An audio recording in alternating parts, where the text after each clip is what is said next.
Welcome to Flock University live at Cugino's. Yes.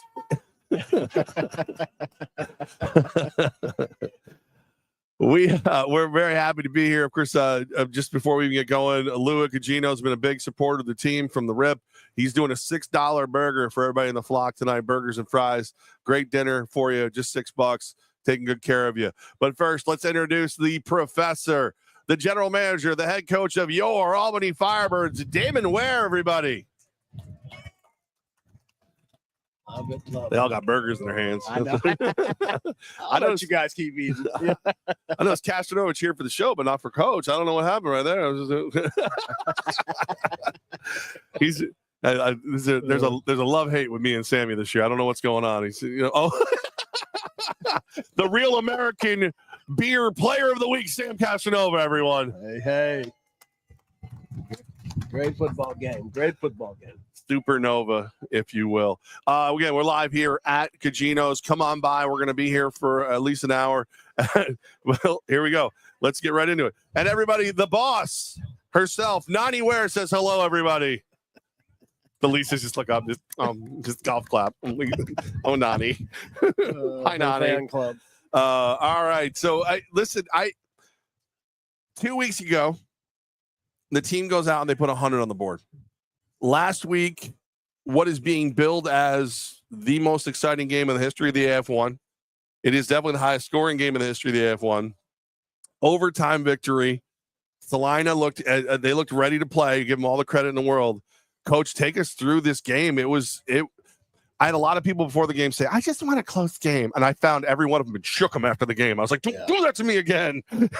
Great game, though. At the end of the day, it is fun to be in those kind of games where there's adversity and there's some real schematical things that you've got to do to win a game. And they mean something at the end of it, and it means something for the team. But no, Salina came in. They've added some pieces like everybody is. I mean, there's been a ton of transactions over the last 2 weeks, upgrading everybody's roster. So we knew they'd be good. They got some really good football players.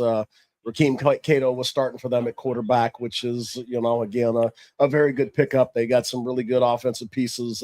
Desmond Epps was another one that started for them. That's a recent signing. And Torrey Boyd, their center. So they brought in some really, really good pieces, guys that I respect in the business and guys that I've recruited in the past. So it was a good game.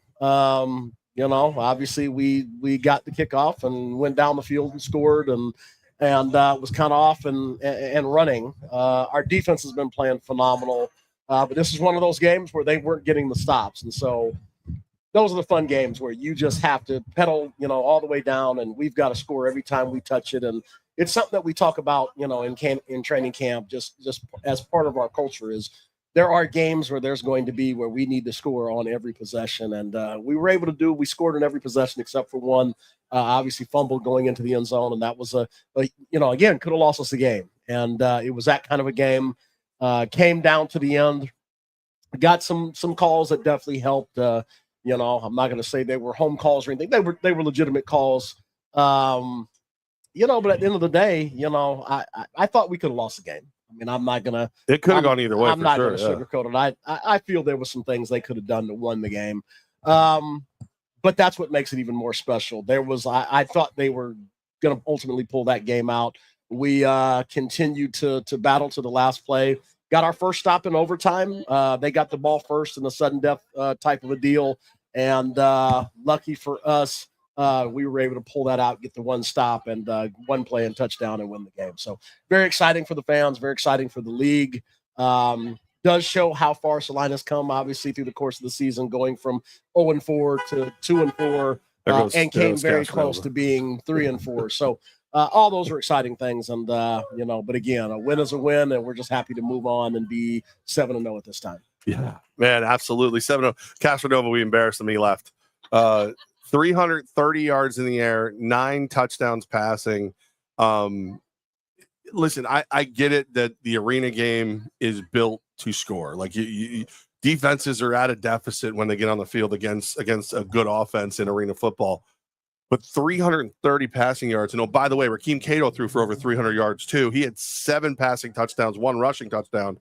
This was one of those somebody compared it to the old school duels between like Elway and Montana and Mahomes and Stafford. Like this, you couldn't take your foot off the gas at all.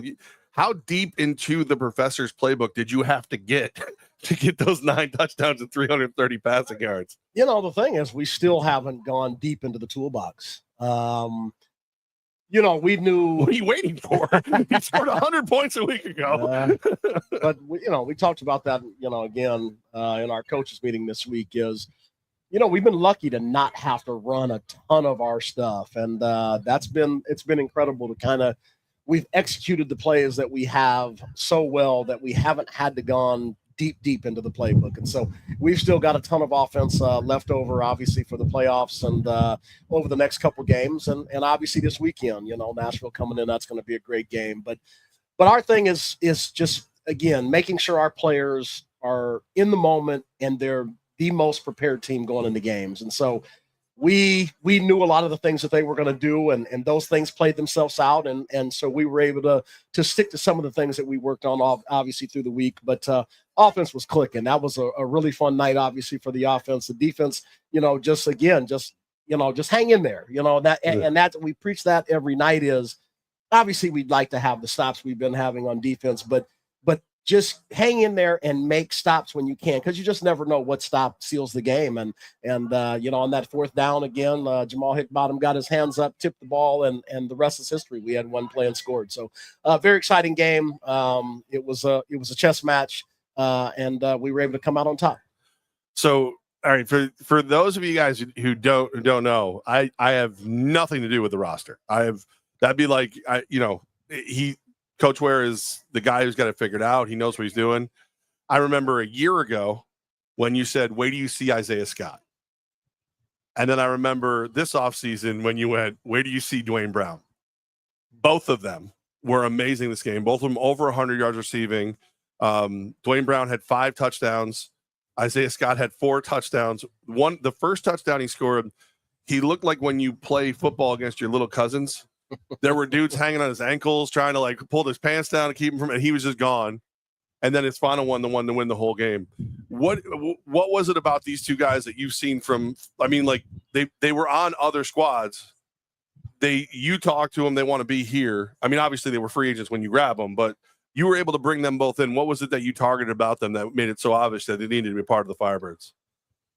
I mean, everybody already thinks I'm cocky and I do all this, and I'm probably not making any case for myself. Confident, not cocky, confident. But a lot of these players haven't been in a system like ours. I'm just going to say that now. And so I look for certain attributes. Obviously, won't give away the trade secrets, but there's certain attributes that I want to have from our guys. And then there's different measurables I want from each of those guys. And so Scott was just a great pickup. Obviously, with some adversity that happened in the league, he was out there.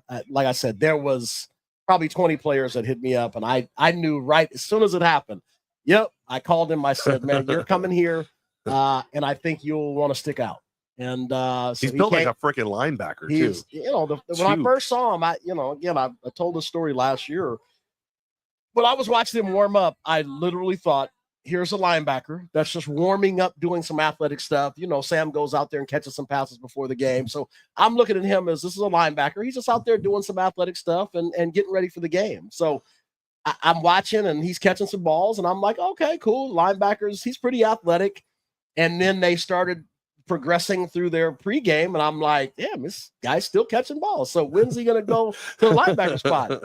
He literally lines up in the game, and again, he scores 7 touchdowns, which, that's one of his nicknames with the guys is, 7 tubs. So, so we knew, we could see just how much of a great athlete that he was, and size and strength and speed, and he has all these things. And when I brought him over, I remember the first practice, I'm looking at him and I'm just laughing. And he's like, Coach, what? And I'm like, I can't believe the size you are. Yes. And you're that athletic. It's almost unfair. You look at a LeBron James that's just a physical freak, and it's almost not fair that he's able to play basketball with everybody else.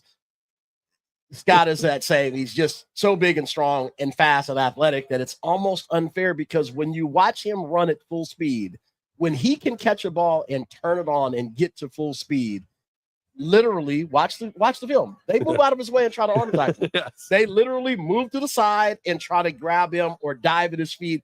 They don't want to tackle him, and that is such an impressive thing. And so he got going early, and he just played such a good football game. And it's the type of game that he needs to have every week. And so it was just great to see him, play up to his potential.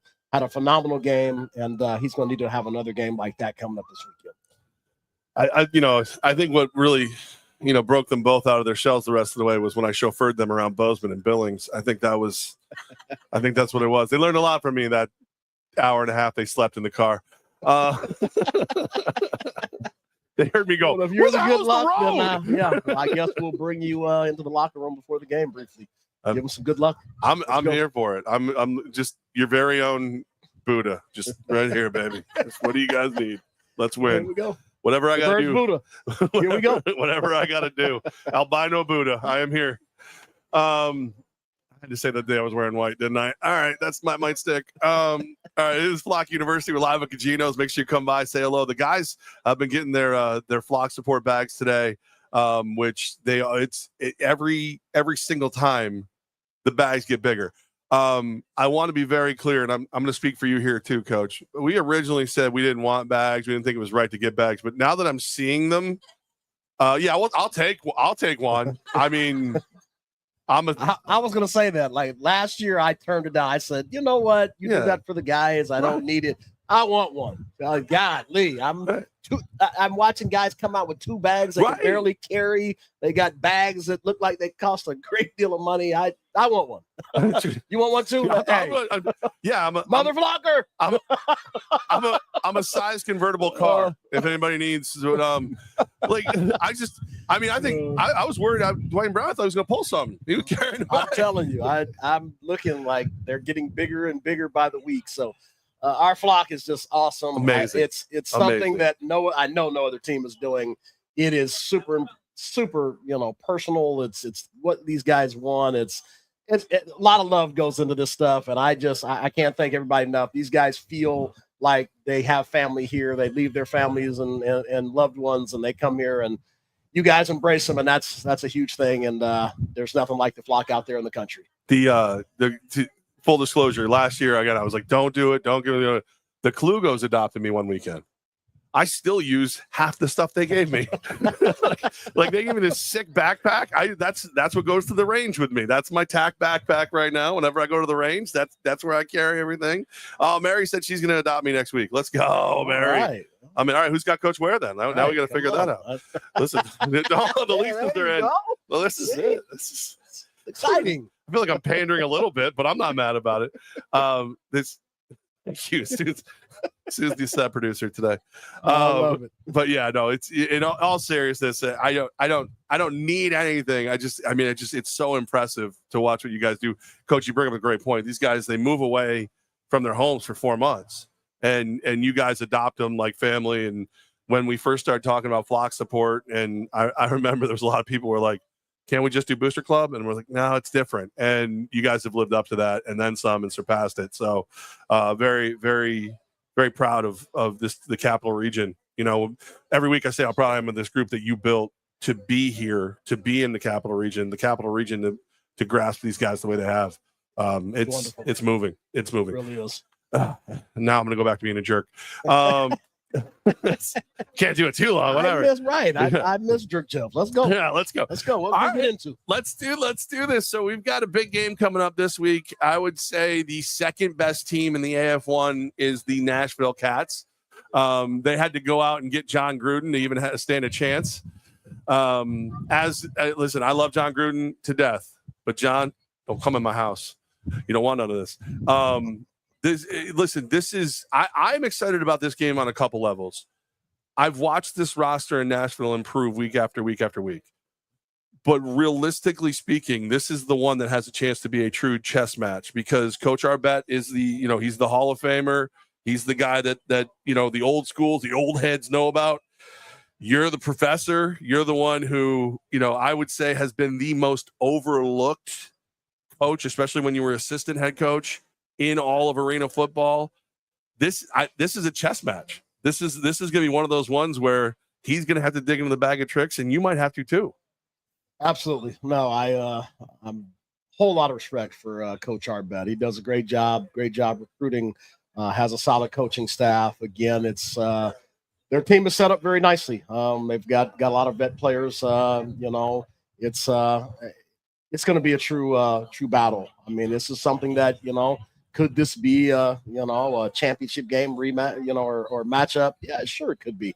If all things go right with us and them, and maybe it could be. But right now we just got to worry about Saturday. Super excited! It's our first Saturday game. It's what I've been waiting for all year. We know we're a Saturday town, and we know we get our biggest crowd Saturday night. So I'm looking forward to having the biggest crowd of the year. Obviously, cheer us on in front of Nashville. But I have to say, last week against Salina, that down the stretch, it was as loud as again, it got loud and I could barely hear, and it was phenomenal. So if we can get 8,000 to 10,000 people in there and be that loud, it'll be deafening. It'll be tough for them to hear what's going on, and we need all that support, obviously, to get ready for a big game. Everybody brings someone. Kids 12 and under, select locations with an adult, a paid adult. You get to go in for free. High school students, $10 tickets. We'll have a high school section for $10 if you have a high school ID. Again, so there's a lot of cool stuff going on. We want to pack it up, and it's going to be a lot of fun. This is a statement I didn't need to see. Nani, we're not scared. Nani, you're not scared of anything. That's no, she's not. Listen, we knew that. I see DJ Kid James. John Gruden can't beat us at home. I'm just, this is, like I said, this is the game, because very rarely do I feel like I actually know what the hell's going on when it comes to this game, because I sit next to him. You know what I mean? Like when you sit next to Coach Ware and it's like, oh, well, this and this happened. He's like, well, that's what you saw. What really happened was this, and this. And it's like, oh, yeah, that's right. Like, I did say if Salina got a quarterback, they'd be trouble. Their special teams was special. I mean, I don't think I've seen a team that focused on special teams before. Is that something we're going to potentially see where it's like, listen, I can't outscore Sam and what you're doing on offense, the way Cisse and Hobbs have the defense plan? Let me take that third aspect of the game and see if I can get an edge there. Is that something we might start running into? I mean, you got to understand there's three phases of the game, and there's offense, defense, and special teams. And, anytime you put, what I call a blueprint. So really good football teams will have either a really close game or a loss. And once you put that out there, every team wants to duplicate that and do the same thing. So that's the danger of having those type of games, because now you just give everybody in the league, see, you can get them. And so they're gonna watch that game. They're gonna look at the parts that we struggled at, and they're gonna attack that. Now, again, and what are we gonna do? We're gonna counteract that by fixing those mistakes and being great in those avenues. So this will truly be a great chess match. And again, we'll see all the adjustments that they've made over the last couple of weeks. They've added another good piece to their defense. So and again, we're gonna make some changes, obviously, with some personnel things as well. And so it's gonna be a fun game. Can't wait. Darian Townsend is making his rounds right now with everyone. How's he doing? He's doing great. I mean, look at him. He's smiling. He's got a bag that he's dragging on the ground. He's cheesing up. So hair's blinging, sun's shining off of it. He's good. Yeah, get back. Yeah, make sure everybody can see. See, he's good. See, he's good. That's why the helmet pops off. He's too good looking to keep it in. He's like, that's that dime just oh, hey, what's up? All right, so good to see he's doing well. I mean, that's, again, you want to talk about underrated players. That's the guy. I love and the fact that he jumps up on the wall when he scores and he does the bird and gets everybody going crazy. That's great. All right, so Nashville comes in. We got to pack the arena. The one guy that I've seen over there that I remember is Antoine Grant. He came here. He looked like he was going to be an absolute world beater for us. Ended up with some soft tissue injuries, things of that nature, things going on. Is that a guy that, Cisse and Hobbs are going to have to game plan for? Oh, most definitely. I mean, he, played Atlantic City in the AFL and was co-rookie of the year. So again, he's played a lot of good minutes. Was with Columbus in 21. If you remember him, he had, I think, 5 of their 6 touchdowns in the first half, and they were all one-play touchdowns. So he came here in 22. If he wouldn't have got hurt, we'd have broke some records, because it was pick your poison. It was, you take him or you take 6. And it was they were so good together. They were so competitive. They both wanted to be the number one guy, and it made us super. Again, you look at game 2 in Jacksonville, we get in overtime, threw the ball to Antoine Grant one play, and he took it 45 yards for the touchdown. So he is a phenomenal player. Definitely have to be ready for him. But they've got they've got a good team all the way around. There's plenty of players on that football team that can wreak havoc, and so we got our work cut out for us. Obviously, again, we're putting in our game plans and getting that rolling through the week. But no, this is not a game to take lightly, and we aren't. And so, the hard part is when you win a lot of games is just making sure you don't get complacent. Don't make sure that you're not feeling too good about yourself, because as you can see, you could be great in the regular season, great in the first round of the playoffs, and lose the championship, and then that means absolutely nothing. So we still hold on to, again, those of us that were here last year, how this goes. Being great in the regular season is not necessarily being great. We got to be great when it matters the most, and we got to seal the deal. So we can't be complacent. We've got to work all the way to the end. We've got to continue to fight through the soft tissue injuries. We've got to make some adjustments because there's guys that are banged up that won't be back for several weeks. So all of those things, it's a constant chess match. And again, we have to stay on those things each and every week. It is Flock University live at Cugino's. Plenty of time to come on by, get yourself a $6 burger and fries. Some of the best pizza you're ever going to have. The underrated best breakfast sandwich out there. And that's the guys actually requested that for dinner tomorrow, which I think is phenomenal. Absolutely. All right. So, Coach Ware, I noticed that we've had some roster changes, nothing big, but what do we got? What are we looking at? Who's new? Who can we introduce to the flock tonight? Yeah, so we've got to adjust a couple things. Obviously Derek Jones, broke his arm in the Corpus Christi game. So we've obviously had to make an adjustment there. We'll put him on short-term IR, give him some chance to heal and continue that process along.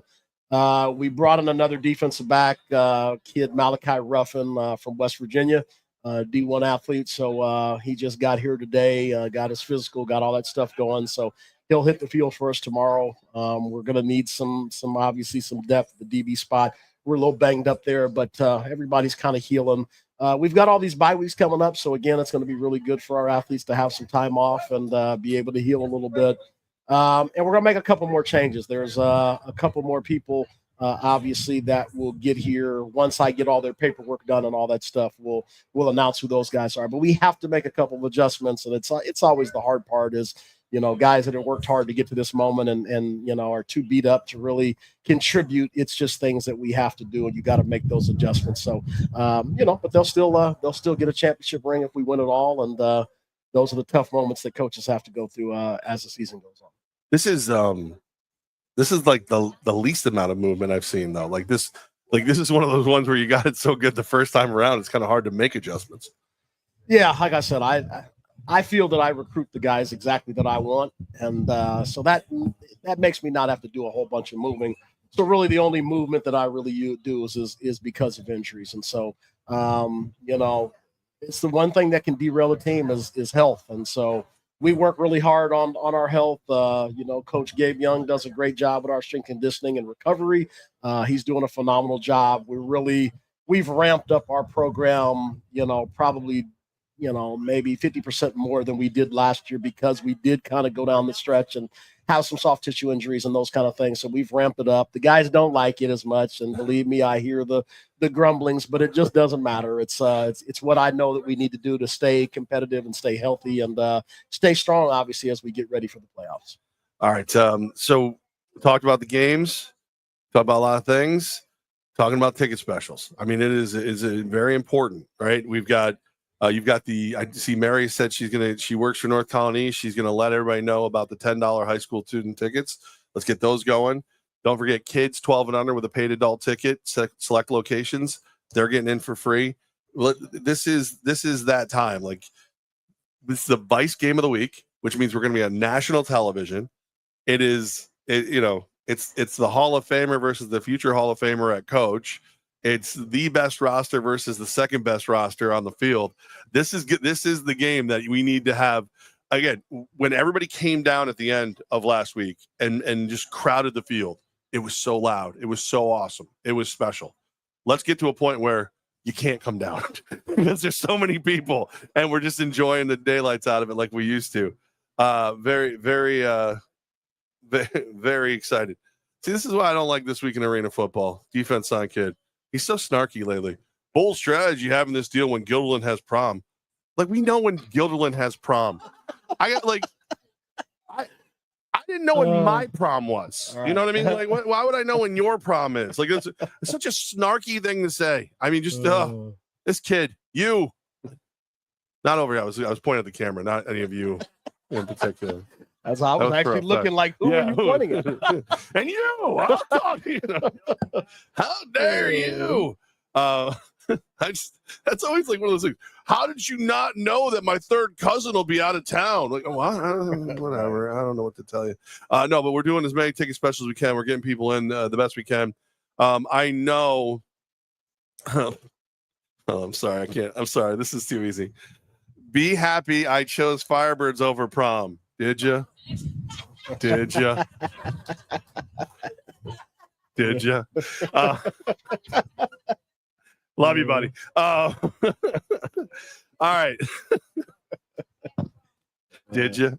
I went to 3 of those stupid things. Oh, so bad. All right.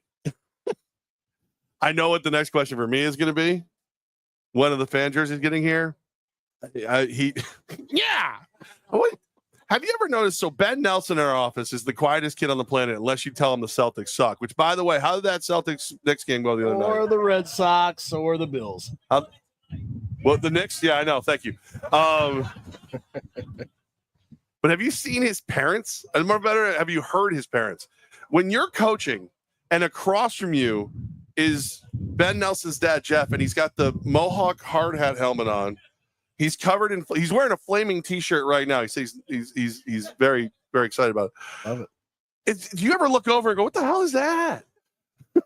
I honestly see nothing of the crowd. I am so laser focused. Like I said, people say, "How did you see me?" It's like I don't pay any attention to anything outside of those walls. It's so like that apple fell, rolled, got picked up by a hawk, flown, like just kept going.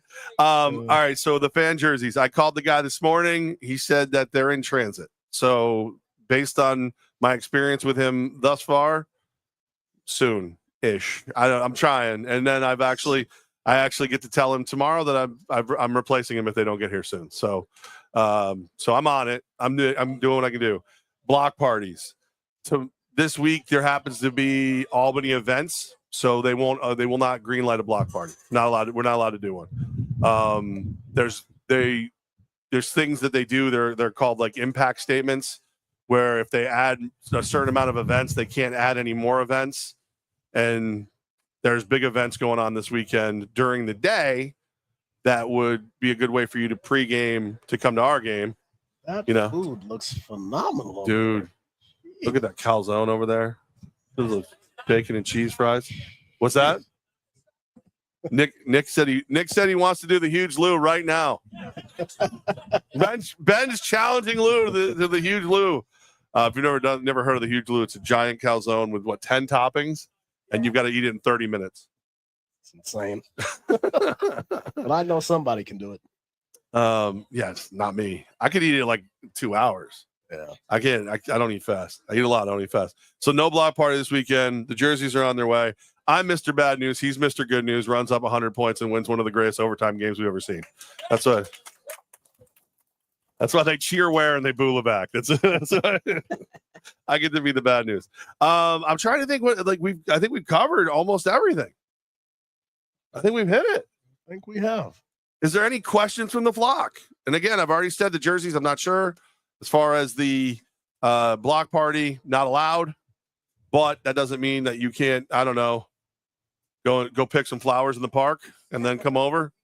We're going to be at Tulip Fest. So Nick and everybody are setting it up. Spike, some of the Flames will be at Tulip Fest during the day, and then we'll all just congregate over to the arena, slap the living daylights out of Nashville, keep the party rolling.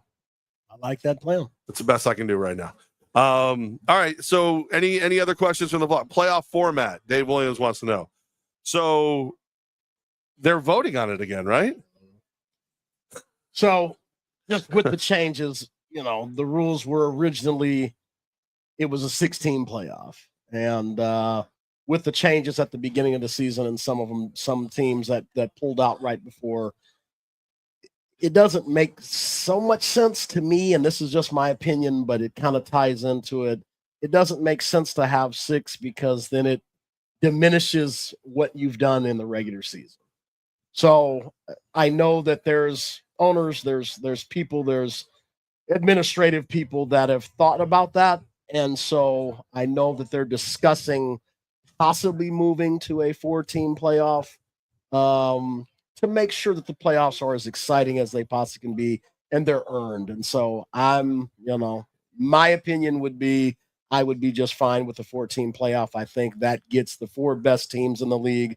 That makes every game exciting. And if, for anybody that knows me, the playoffs are what it's all about. It's regular season's great and all, but the playoffs is where the environment is just so much better. And so I think having those, 2 games for the semifinals are super exciting. I think all of those matchups would be really, really good. I think it'd be really good for the league. So I know some teams that are kind of fighting for those last spots would be pissed that I said it, but all right, you hate me anyway. So anyway.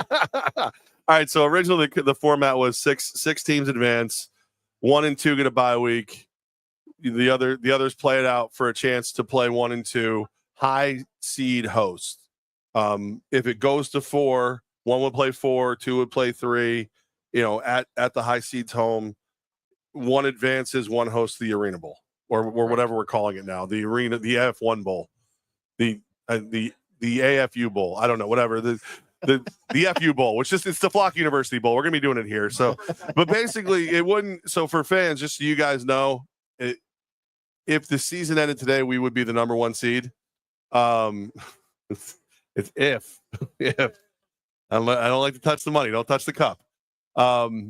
So you wouldn't lose a game. You would still, because you would get 1 playoff game, you would get the championship game.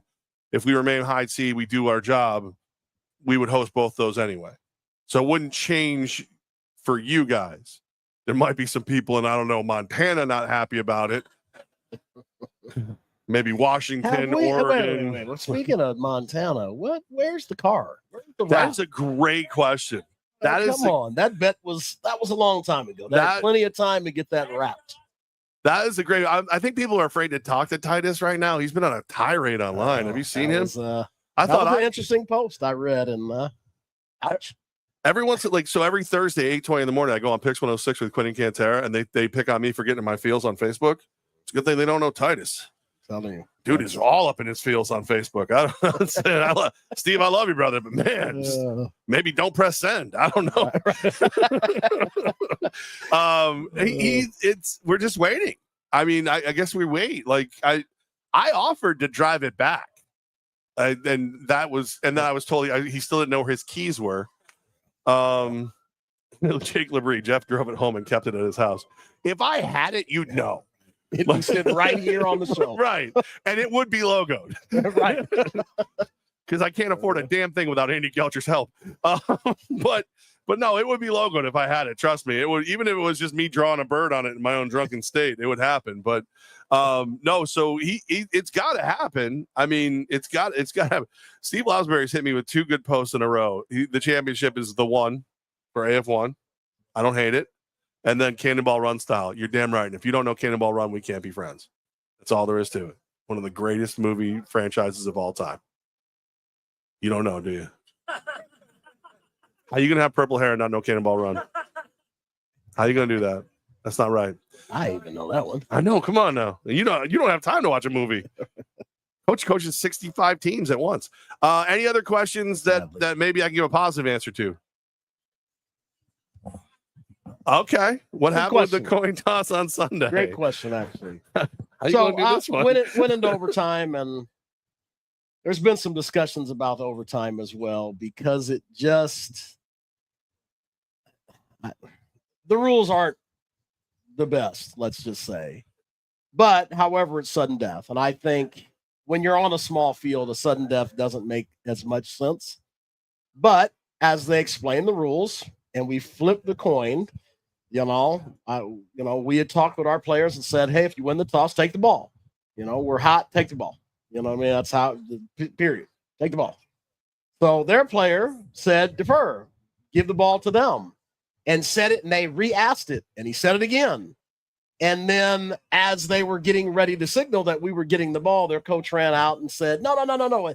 Now, I've never seen that ever change a call. There's been plenty of games, like I said, in the college level where the team had to kick off. Did you yell no take backsies? But of course I asked, how are we changing it? And we call you the professor. And it was, like I said, I love our officials, and I'm not going to get on them. And so they see this and be mad at me the next time they see me. So I'm not going to do that. But it was an odd thing. Let's just say that was an odd occurrence that I've never seen. But the game was just so crazy. And I just was like, at this point, team, defense, it's our only shot. You get a stop here and again, we'll win the game. And luckily it all worked out that way. So, but no, I've never seen a call like that overturned in a game. So no.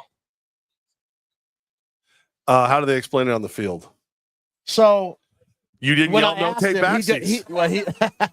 I mean, maybe I needed to use those terms. I yelled it. They didn't hear me. But he said that if it would have happened to us, he would have gave it to us too. And I was like, no, I somehow don't buy that. But he didn't actually say sudden death in the original description of the rules. I think the ref was covering his own butt. No offense, but I think that's what really happened. Because he said, right, he said if nobody scored, whoever kicked the ball to start the first half, the other team would get it the second it would time. Flip. And maybe he didn't say everything in the whole rule, but to me, that's also part of coaching. You need to understand those things as well. And so, to me, can you reward somebody that didn't prepare for that moment? It was the first time in this league that we went to overtime, so it was I'll just leave that there. Yeah. So. And again, just a quick no take backsies. That's all. You can't triple stamp a double stamp. It's everybody knows. Next time I'll use those words and see if that helps. Can you imagine if that worked? Coach O'Neill would be climbing the wall.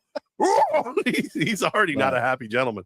All right. So they're mad about those last calls. And then, like I said, on our head coach's call, they brought it up and that's why I was asking you about the film, but it was up. I went up there and I looked. I was like, "Oh, both these copies are three there. angles, and one of them was good." Yeah, so it was good. And like I said, I get it as a coach. You wanna, but it was clearly their guy grabs and throws our guy on the ground and tried to make it look like a pancake. It wasn't a pancake, and you could clearly see that on the film. And so the runoff at the end was valuable. And like I said, if it was me, I would have kicked the field goal.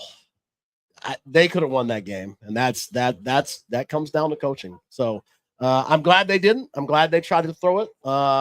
This crazy part was the guy caught it in the back of the end zone in triple coverage, and I was just like, the whole game there was a whole lot of stunners that happened, and it was tough. It was tough. Some of the things that we went through was a couple things on special teams was just beating us. It was tough. But in that moment again, I just think.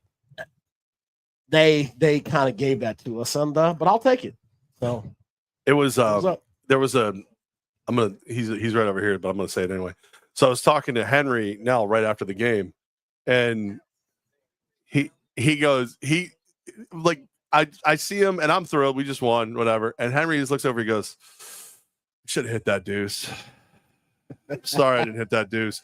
And by the way, there's two great ways to kick off in AF1. The deuce, obviously 2 points, whatever. But if you watched Henry's kicks that game, I couldn't do that with a golf ball. He hit the net, he hit the bar straight down. So the guy has to now turn his back to the oncoming team, field the ball. By the time he turns around, Trayvon Shorts and everybody else is right here. It was a great kick. And this one, the first thing he says to me, I'm sorry about that. Just didn't hit the deuce when I should have hit the deuce, because that's all I was thinking. I was like, these dummies just gave us the game because Henry's going to kick the deuce, and we got it.